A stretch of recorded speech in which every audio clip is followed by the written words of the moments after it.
Hey guys, आज हम depression के बारे में बात करेंगे। ये हमारे नर्वस सिस्टम का डिजीज़ है। डिप्रेशन एक मूड डिसऑर्डर है जिसमें परसिस्टेंट फीलिंग होती है सैडनेस की और लॉस ऑफ इंटरेस्ट। इसको हम मेजर डिप्रेसिव डिसऑर्डर और क्लिनिकल डिप्रेशन भी कहते हैं और ये इफ़ेक्ट करता है how you feel, think and behave और it can lead to a variety of emotional and physical problems. आपको प्रॉब्लम हो सकती है डे टू डे एक्टिविटीज़ करने में और कभी कभी ऐसा भी लगता है कि लाइफ जो है वो वर्थ ही नहीं है रहने के लिए। इसके सिम्टम्स होते हैं, ये वंस एक बार होती है लाइफ में लेकिन मल्टीपल एपिसोड्स में होती है और इन एपिसोड्स के टाइम पे जो सिम्टम्स है वो पूरे दिन में भी हो सकते हैं। May include feeling of sadness, tearfulness, emptiness और होपलेसनेस। फिर angry outburst, irritation, frustration on small matters, loss of interest और pleasure in most of all the normal activities like in your hobbies और sports, sleep disturbance like insomnia or sleeping too much, tiredness और lack of energy। Small task करने में भी बहुत ज़्यादा effort लगता है।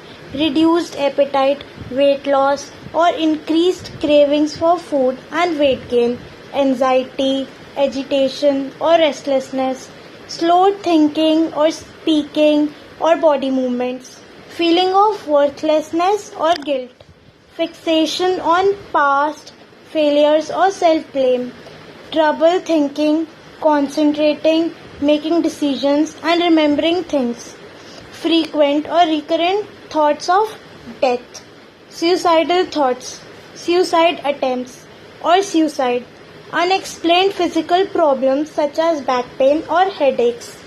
For many people with depression, symptoms are usually severe enough to cause noticeable problems in day-to-day activities such as work, school, social activities or relationship with others. Some people feel miserable or unhappy without really knowing why. मतलब पता ही नहीं होता कि वो unhappy क्यों है। Causes, exact cause नहीं पता, लेकिन many mental disorders की तरह कुछ factors involved है जैसे कि biological differences। जिन लोगों में डिप्रेशन होता है उनके ब्रेन में कुछ फिजिकल चेंजेस आती हैं। जो सिग्निफिकेंस होता है इस चेंजेस का वो अनसर्टेन है, पर वो पिन पॉइंट करने में हेल्प करता है कॉज को। नेक्स्ट है ब्रेन केमिस्ट्री। जो न्यूरोट्रांसमीटर होते हैं वो नेचुरली ऑकरिंग ब्रेन केमिकल्स होते हैं जो एक प्ले करते हैं रोल डिप्रेशन में।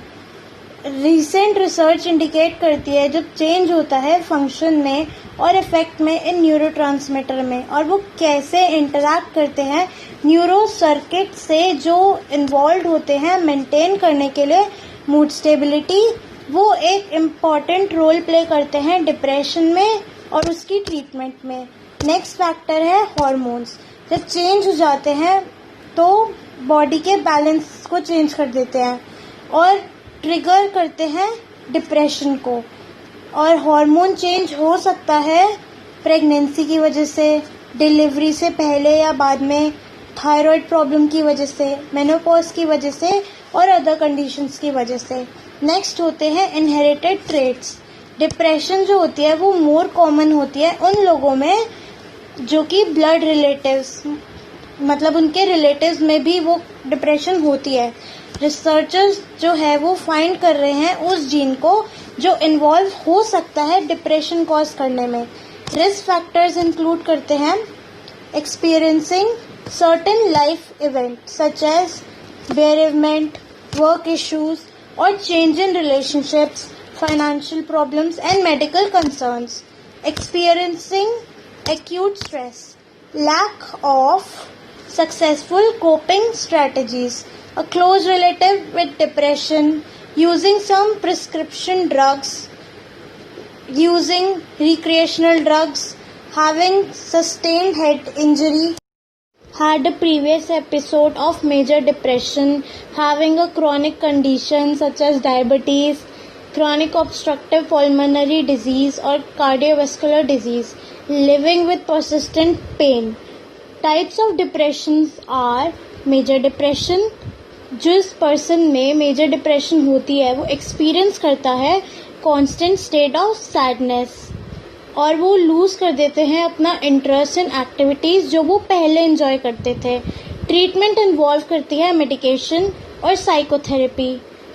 देन परसिस्टेंट डिप्रेसिव डिसऑर्डर, जिसको हम डिस्थीमिया भी कहते हैं, वो सिम्टम्स कॉज करता है जो कि 2 साल तक आते हैं और जो पर्सन जिसमें ये डिसऑर्डर होता है उसमें एपिसोड्स होते हैं डिप्रेशन के और माइल्डर सिम्टम्स होते हैं। देन बाइपोलर डिप्रेशन, इसमें जो डिप्रेशन होता है वो कॉमन सिम्टम होता है बाइपोलर डिसऑर्डर का और रिसर्च शो करती है कि जो पीपल जिनमें ये डिसऑर्डर होता है उनमें सिम्टम्स हो सकते हैं around half of the time. ये बाइपोलर डिप्रेशन डिस्टिंग्विश करने में डिफ़िकल्ट होती है डिप्रेशन से। देन साइकोटिक डिप्रेशन, कुछ पीपल इसे एक्सपीरियंस करते हैं डिप्रेशन के साथ। इसमें डिल्यूजन्स हो सकते हैं जिससे कि फॉल्स बिलीव्स और डिटैचमेंट हो जाती है रियलिटी से और इसमें इन्वॉल्व हो सकती है सेंसिंग थिंग्स जो एग्जिस्ट ही नहीं करती। देन पोस्टपार्टम डिप्रेशन, बर्थ देने के बाद बहुत सारी वुमेन जो है वो एक्सपीरियंस करती है जिसको हम कहते हैं बेबी ब्लूज। जब हार्मोन लेवल रीएडजस्ट करता है बेबी बर्थ के बाद तो चेंजेस होते हैं मूड में।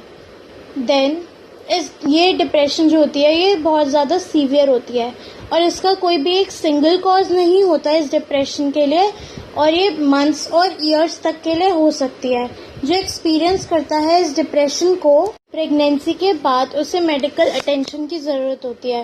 Then major depressive disorder with seasonal pattern, जिसको हम सीजनल अफेक्टिव डिसऑर्डर भी कहते थे पहले। ये एक डिप्रेशन होती है जो कि रिलेटेड होती है to the reduction in daylight during the fall and winter. It lives during the rest of the year and in response to light therapy. जो लोग रहते हैं कंट्रीज में जहाँ पे लॉन्ग और सीवियर विंटर्स होती है वो ज़्यादातर इससे अफेक्टेड होते हैं। Then prevention, there is no way to prevent depression, कोई भी श्योर वे नहीं है डिप्रेशन को प्रिवेंट करने के लिए, मगर कुछ स्ट्रैटेजीज हैं जो हेल्प कर सकती है। लाइक स्टेप्स लेने हैं अपने स्ट्रेस को कंट्रोल करने के लिए और इंक्रीज करने हैं अपना सेल्फ एस्टीम या सेल्फ कॉन्फिडेंस।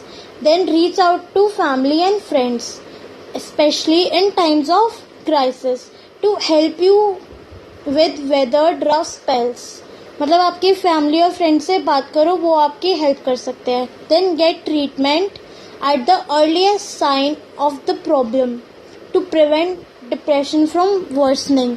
खराब होने से पहले ही अगर हम उसे प्रिवेंट कर लेंगे तो अच्छा रहेगा। Then consider getting long term maintenance treatment to help prevent a relapse of symptoms. हमें सबके साथ काइंड बिहेवियर करना चाहिए और जो बेस्ट वे है डिप्रेशन को क्योर करने का वो है टॉक करना, मतलब बातचीत करना with your near and dear one.